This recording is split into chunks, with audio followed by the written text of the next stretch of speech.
Tere hommikust!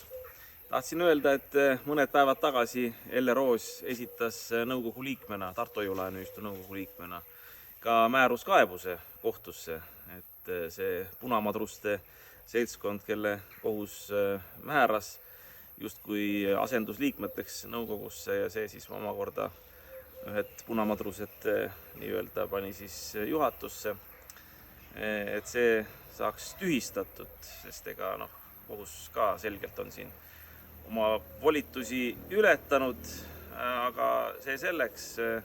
Ma muidugi realistina arvan, et sealt ei tule midagi, sest küllap vastaspoolele antakse 15 päeva aega selgitada ja see 15 päeva on kriitiline praegustes oludes. Ja nagu ikka, punamadrustele kohaselt, eks alustati mineviku eelmise juhtkonna, kelle hulka ei arvata kedagi teist peale minu loomulikult, et ju ma siis üksinda 20 aastat tegin seda Hoiu-laenuühistut.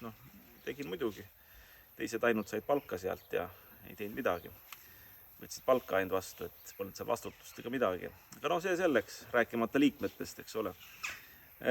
Aga juhtimisega tuleb tegeleda. Et kui sa oled tahtnud juhiks saada, oled taotlenud kohtult enda määramist ja sind on määratud, ega siis juhtimine ei ole minevikus sobramine, juhtimine on ka organisatsiooni tuleviku lükkamine. Ja ma ootan, millal jõutakse selle arusaamiseni, et ega ühistu on ju omanike ühing.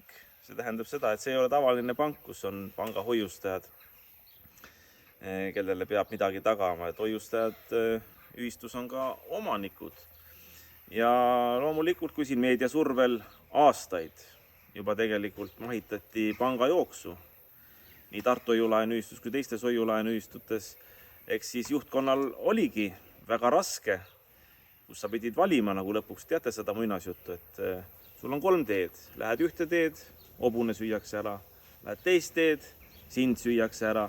Lähed 3. teed, sind ja hobune süüakse ära. Et nagu siin päev tagasi vist saadeti kiri, et on halvasti juhitud mingisuguseid kinnisvara objekte ja nii edasi.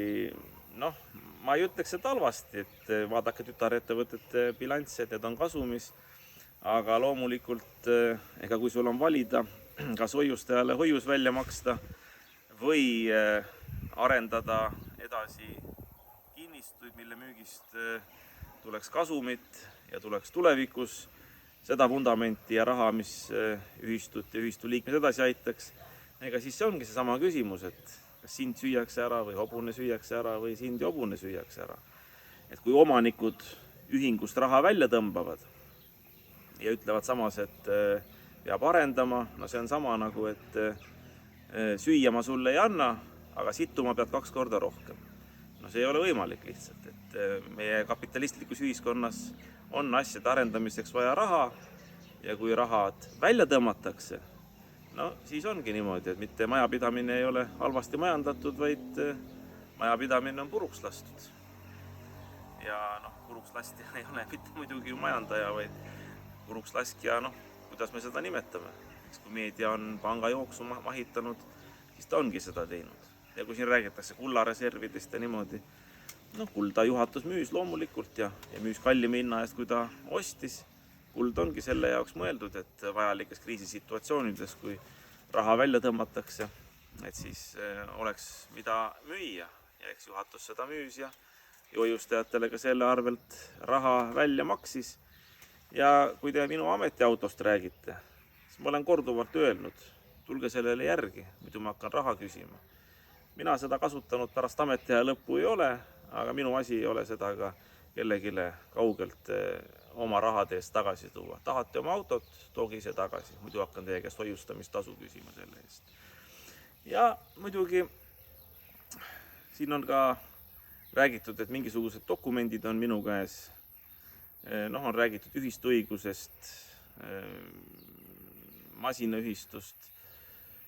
Need on sellised 2000 eurose bilansimahuga ettevõtted ja algdokumendid nii nende kui kõikide puhul on alati olnud ühistu kontoris ja ühistu ametlike meilide peal, millele minule ligipääsu pole.